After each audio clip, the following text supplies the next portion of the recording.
नमस्कार दोस्तों, मैं सोनम जैन और आप सभी देख रहे हैं एस जे सोनम चैनल पर। आप सभी का स्वागत है।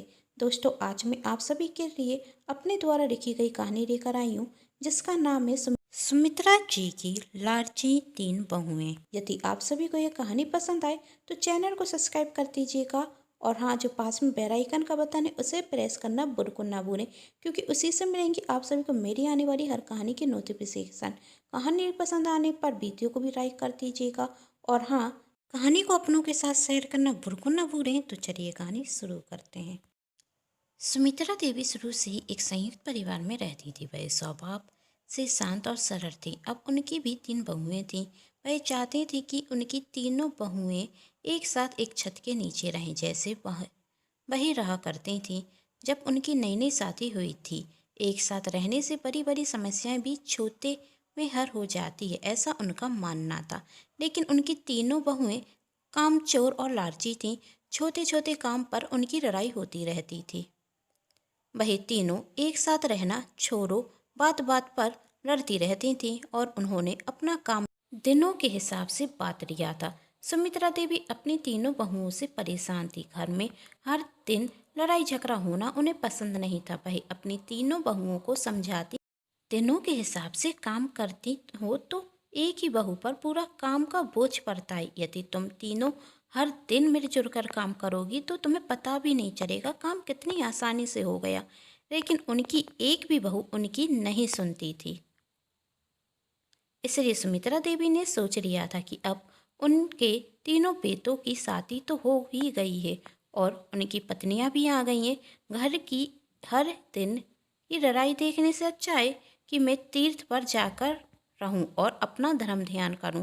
एक दिन सुमित्रा देवी रात को अपने दोस्त को फ़ोन करती कि मैं अपनी बहुओं से परेशान हो गई हूँ। मैंने बहुत समझाया लेकिन वह तीनों मेरी बात नहीं सुनती हैं। अब मैंने सोच लिया है कि मैं तीर्थ पर जाकर रहूंगी और अपना धर्म ध्यान करूंगी। मेरे पास एक पुश्तैनी हार भी है जो मैं बेचकर गरीबों में दान कर दूंगी। सोचा था यदि मेरी तीनों बहुएं मिलजुल कर रहेंगी तो यह हार भी उन्हीं को दे दूंगी। पुश्तैनी हार में 9 हीरे रखे हुए हैं। यदि मेरी बहुएं मिलजुल कर रहती तो तीनों के हिस्से में 3-3 हीरे भी आ जाते। लेकिन उन्होंने तो कसम खा ली है कि वह कभी भी मिलजुल कर नहीं रहेंगी। इसलिए कल सुबह होते ही मैं इस घर से चली जाऊंगी। यह बात उनकी छोटी बहू भी सुन लेती और वह जाकर अपनी दोनों जेठानियों को बताती है कि मम्मी जी कल यह घर छोड़कर जा रही हैं। दोनों जेठानियाँ खुश हो जाती हैं और कहती हैं, अच्छा है, मम्मी जी के जाने के बाद हम भी यह घर बेच देंगे और अलग अलग रहने लगेंगे। छोटी बहू कहती है, सिर्फ इतना ही नहीं, उनके पास तो एक पुश्तैनी हार है जिसमें 9 असली हीरे रखे हुए हैं। यदि हमने उन्हें जाने से नहीं रोका और एक साथ प्रेम से नहीं रहेंगे तो वह हार भी गरीबों में बांट देंगी। अब तीनों बहुओं को रात भर नींद नहीं आती। वह यही सोचती, आखिर सासू माँ को जाने से कैसे रोकें। यदि सासू माँ चली गई तो साथ में पुश्तैनी हार भी चला जाएगा। दूसरे दिन सुबह से सुमित्रा देवी अपना सामान पैक करती और जाने रखती। तभी उनकी तीनों बहुएं उनके पैर पकड़ लेती और कहती, मम्मी जी मत जाइए, यदि आप चली गईं तो हम बच्चों का क्या होगा। हम तो आपकी छत छाया में रहते हैं। हम तीनों तो अज्ञानी हैं। यदि आप चली गईं तो घर कैसे चलेगा। आज के बाद हम आपको कोई भी शिकायत का मौका नहीं देंगे। आप चाहती हैं कि हम तीनों एक साथ मिलकर प्रेम से रहें तो अब हम ऐसा ही करेंगे। आप हमें बताइए हमें क्या क्या करना है, हम वही करेंगे। सुमित्रा देवी का भी दिल बिखर जाता और वही रुक जाती। अब क्या था, तीनों बहुएं सासू माँ की बहुत सेवा करती हैं और उनके कहने के अनुसार ही काम करती हैं। यदि एक बहू रोटी बेलती तो दूसरी बहू रोटी सेकती। एक बहू बर्तन में साबुन लगाती तो दूसरी बहू धोती।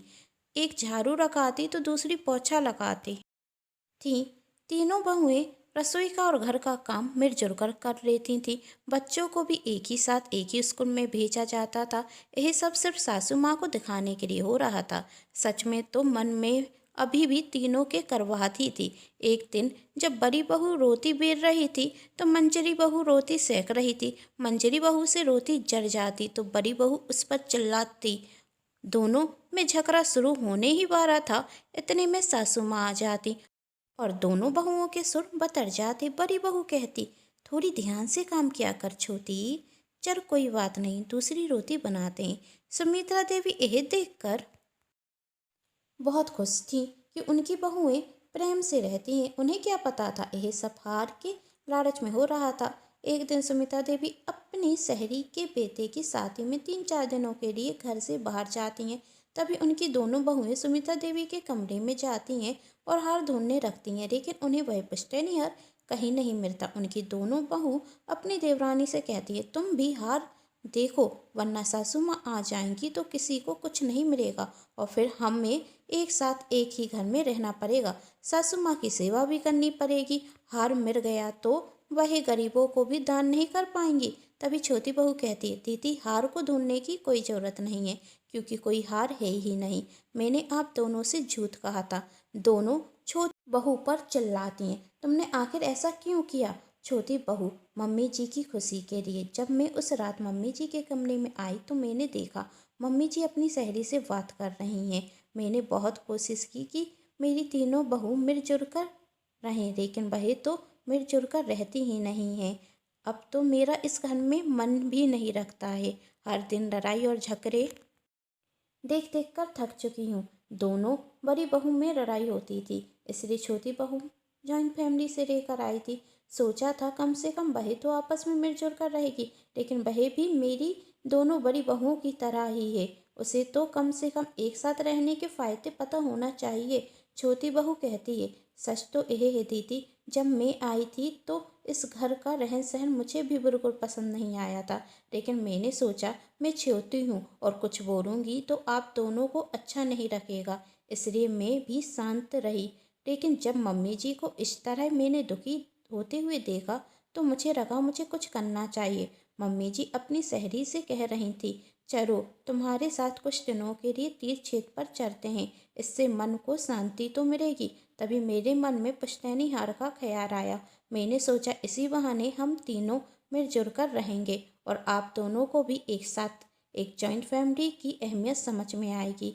समझ में आएगा कि जो काम हम तीनों दिनों में बात कर कर रहे थे, वही काम हम एक साथ मिलजुल कर करते हैं तो कितना सरल हो जाता है। तभी वही अपनी मंजरी जेठानी से कहती, दीदी आप भी तो यही सोचकर इतने दिनों से मायके नहीं जा पा रही थी कि यदि मैं चली गई तो बच्चों का और जेठ जी को खाना बनाकर कौन खिलाएगा। लेकिन जब हम एक साथ रहने लगे तो आप भी तो खुशी से मायके में रहकर आ गई ना। और बड़ी दीदी आपने भी तो देखा कि जब मंजरी दीदी ने आपके बच्चों को पढ़ाया तो उनके कितने अच्छे मार्क्स आए। लेकिन फिर भी यदि आप दोनों साथ में रहना नहीं चाहती तो आपकी मर्जी। अब मैं और झूठ नहीं कह सकती थी, इसलिए आपको सच बता दिया। और हाँ, मम्मी जी को तो पुश्तैनी हार के बारे में कुछ भी पता नहीं। वही नहीं जानती कि मैंने आप सभी से झूठ बोला है। तभी सुमित्रा देवी भी आ जाती हैं और वही कहती हैं कि मैंने सोचा था अपने जीते जी इस घर का हिस्सा नहीं करूँगी, लेकिन तुम तीनों की खुशी अरक अरक रहने में है तो मैं इस घर के 3 हिस्से कर देती हूँ। तभी उनकी दोनों बड़ी बहुएं कहती हैं, मम्मी जी हमें माफ़ कर दीजिए, अब हमें समझ में आ गया है कि इंसान जितना एक जॉइंट फैमिली में खुश रह सकता है वही एकल परिवार में खुश नहीं रह सकता है। और छोटी बहू अपने दोनों जेठानियों से और अपनी सासू माँ से झूठ बोलने के लिए माफ़ी मांगती है। सुमित्रा देवी का परिवार खुशी खुशी एक छत के नीचे साथ साथ रह रहा था, वह भी बिना लालच के। यदि ये कहानी आप सभी को पसंद आई हो तो अपनों के साथ शेयर कीजिएगा, चैनल को सब्सक्राइब कर लीजिएगा और जो पास में बेल आइकन का बटन है उसे भी प्रेस करना बिल्कुल नहीं भूलें, जिससे आप सभी को मिलती रहेंगी मेरी आने वाली हर नई कहानी की सूचना। और कहानी पसंद आने पर वीडियो को भी लाइक कर दीजिएगा। Thanks for watching.